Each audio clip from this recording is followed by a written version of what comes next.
Mais je vois qu'il y a beaucoup de gens qui sont là-bas, c'est des gens qui sont très haut placés et de très bons soldats qui sont en train de mourir. Et tu te dis, ok, si j'y vais, c'est vraiment sérieux et il peut m'arriver quelque chose.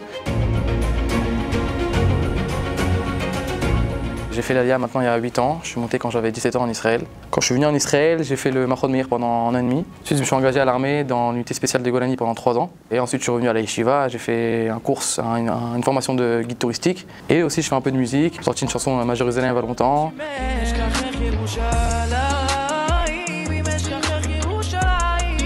Donc j'étais à la synagogue.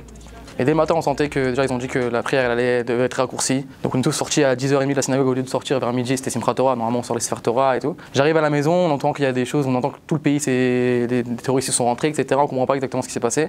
Et je vois directement qu'on a reçu des messages de nos officiers, de nos copains de l'équipe dans laquelle j'étais à l'armée, et qui disent que sûrement qu'on va être appelé. Ensuite, 2 heures après, 2 heures de l'après-midi, ils nous disent ça y est, on doit venir à la base qui est au centre d'Israël, qui s'appelle Narshonim. Moi je pars avec un petit sac, vraiment, je pars avec un petit sac, je me dis bon, ça va durer 2-3 jours, on va aller, on ne savait pas vraiment ce qui se passait. Au fur et à mesure, tous les gens de notre équipe, ils arrivent, c'est des gens avec lesquels j'ai fait l'armée pendant 3 ans, donc on se connaît bien, et on comprend qu'il y a quelque chose de grave.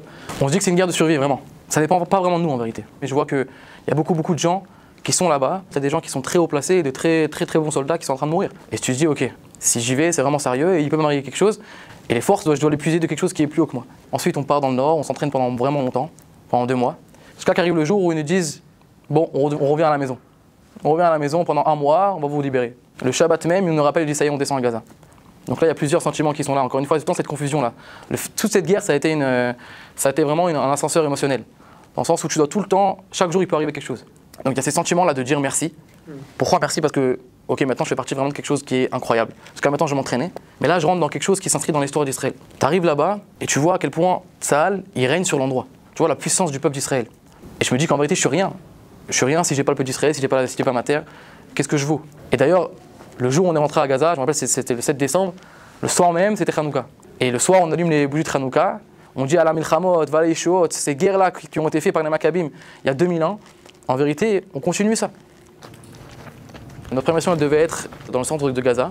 On arrive là-bas, chacun il a un bâtiment, il doit purifier le bâtiment, ça veut voir qu'il n'y a pas de terroristes. Et lorsqu'il purifie le bâtiment complètement, c'était des bâtiments de 5-6 étages, on met plusieurs mines qui fait exploser le bâtiment et on revient en arrière.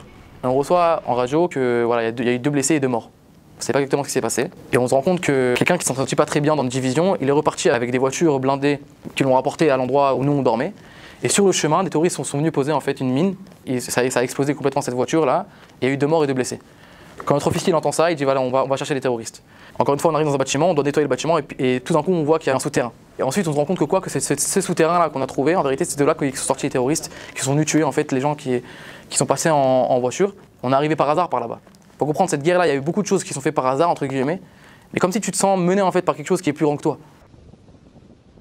Le dernier jour, la dernière mission qu'on a eue, ça s'est fait dans le nord de Gaza, à côté de la mer.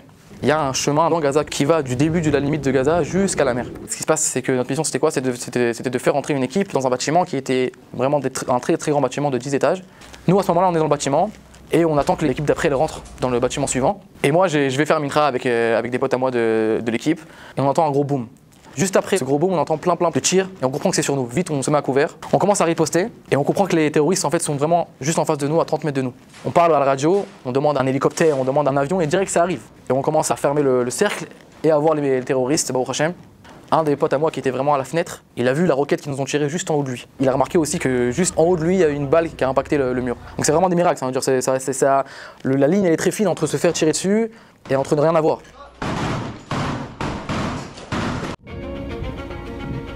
Il faut savoir que l'ambiance dans Tsahal, tout le monde s'aide l'un de l'autre, tout le monde est très content entre guillemets. Même si c'est dur et c'est des moments très durs, tout le monde est content d'être là. Tout le monde a envie de faire partie de ça. Que ce soit religieux, pas religieux. Dans mon équipe, on se connaît maintenant depuis très longtemps, il y a de tout. On est 3 religieux, mais à part ça, il y a des gens qui viennent du nord, du sud, il y a des gens qui sont en plus de gauche, des gens en plus de droite, et pourtant, quand on est là, on se bat ensemble. Et ça qui est magnifique. La deuxième bougie de Hanouka, moi c'est mon anniversaire. C'est le soir, on s'est posé avec tous les potes de l'équipe.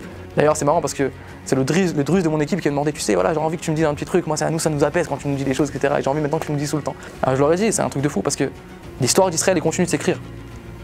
Et nous on a ce mérite-là de pouvoir continuer cette écriture-là. Et ces événements bibliques qu'on a tout le temps entendu parler et qu'on pensait, ouais, c'est des trucs de malades qui sont passés il y a longtemps, là on les continue. Un des trucs qui m'a marqué aussi dans cette guerre, c'est que Plusieurs fois quand on était dans le nord au départ, il y a beaucoup de gens qui sont venus nous faire des barbecues, etc. Ils ont souvent raconté que ces gens-là, que avant la guerre, ils pensaient quitter le pays. Et dès que la guerre elle a éclaté, ils ont dit non, je peux pas quitter mon peuple. Ça a fait un réveil dans le peuple. C'est dommage qu'on comprend comme ça, mais le peuple d'Israël, il a besoin des fois d'une petite claque pour comprendre à quel point il doit être uni, à quel point on est tous pareils.